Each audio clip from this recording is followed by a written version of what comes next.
How are human resource management and employer brand related? When we think about employer brand, it's hard to decouple it from the idea of it being intrinsically linked to how HR is run and how we manage employees. And so when we define HR management, human resources management, we're really looking at all the structures, infrastructures, and programs in place at your organization that motivate and encourage employees to perform at the highest level, so perform it at optimum for them, such that the organization can reach its goals and business targets. And so, break that down a little bit more. What are we talking about? We're talking about the incentive structures. Maybe if you're a sales team, how is that structured?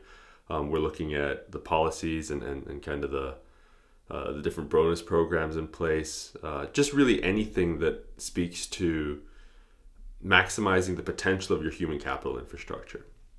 And so when organizations are making decisions around how to structure that kind of stuff, it's important to have a North Star, right? Like what makes sense from an optics standpoint, what makes sense from a signaling standpoint, brand code standpoint, and that's where employer brand comes into play.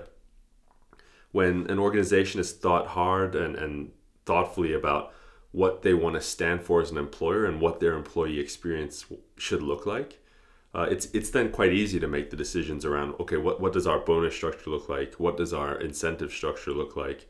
Really, what does anything on the HR front look like?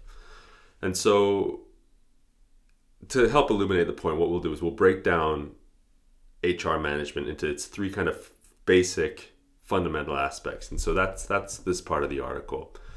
HR management typically breaks it down into the pre-hiring phase, which you can really translate into the candidate experience.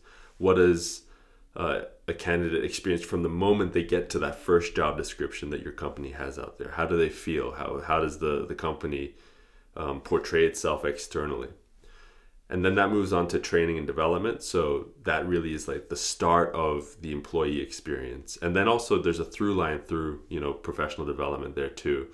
But what does it feel like to onboard at your organization? What does it feel like to learn the skills, especially if you don't have them in kind of the talent infrastructure of your organization? And then third, it's the post-hiring phase. So that kind of blends the hiring and onboarding through just the entire employee experience. And so HR management looks at those three phases and tries to optimize for whatever the business target is. And so just kind of going back to the original point of the video, we'll posit every day of the week that your employer brand has to serve as the North Star for all of your human resource management systems.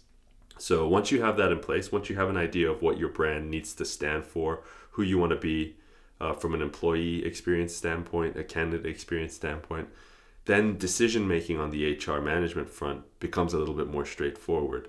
You're able to see that, okay, path A is more relevant to who we want to be than path B.